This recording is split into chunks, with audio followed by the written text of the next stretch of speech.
In this section, we are going to work on the topic of balancing your self-state, which enters states of imbalance because two forces operate on it, which, without you being aware of it, take over your self-state and lead you to carry out acts or repressions that subject you to a process of frustration, annoyance, and eventually depression or anxiety.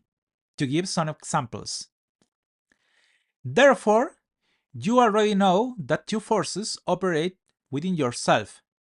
First, one that generates compulsive states in you, that makes you want things and do them unconsciously, but that in turn causes you harm and ends up generating states of emptiness even when you achieve what you want. And second, a force that generates repressive states in you, the one that leads you to deny what you want. Therefore, as you can infer, the imbalance that you experience in your self-state essentially arises from the fact that you are a person who is subjected too strongly to that part of your being that represses you, that prevents you from doing what you want. Or, on the contrary, you are someone who cannot prevent the compulsions that lead you to make decisions that often harm you. As you can see, if one of these forces becomes unbalanced, it ends up having too much influence on what you decide and therefore on what you do. And that in turn causes your self-state to shrink when it is related to either compulsive or repressive forces. Now, the interesting thing about this is that it is not something that manifests itself statically. Sometimes you can experience compulsions and eliminate your repressive state, but at other times, it will be your repressive forces that will have too strong an impact on your compulsive states and on yourself, depending on your circumstances. So, when someone goes into depression, for example, they do so because they may be strongly repressing their true desires. I want something, but I don't dare to do it. You notice how the repressive forces cancels out your self-state under certain circumstances?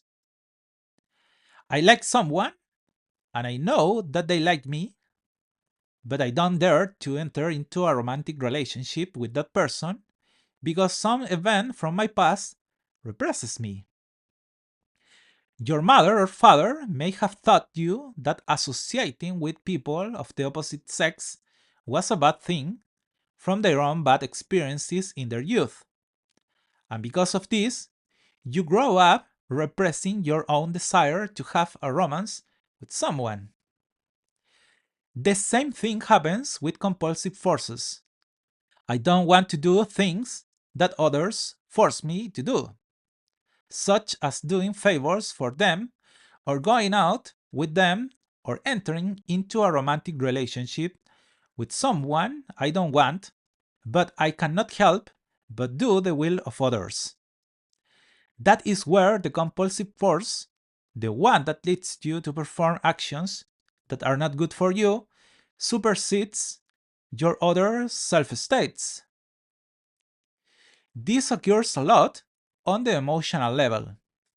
There are people who cry too easily, for example, even when they want to control themselves. If you notice, it is compulsion that is operating on them. The same applies to cases of addiction. Beyond the biological factor which plays a role, especially in the issue of drugs, what affects people the most is that they cannot control that compulsion that dominates them, because their self-state has been diminished due to the traumas they have experienced throughout their lives. That is the function that the self fulfills in the system. Be the balance between these two forces that are fighting within you to take over your psyche.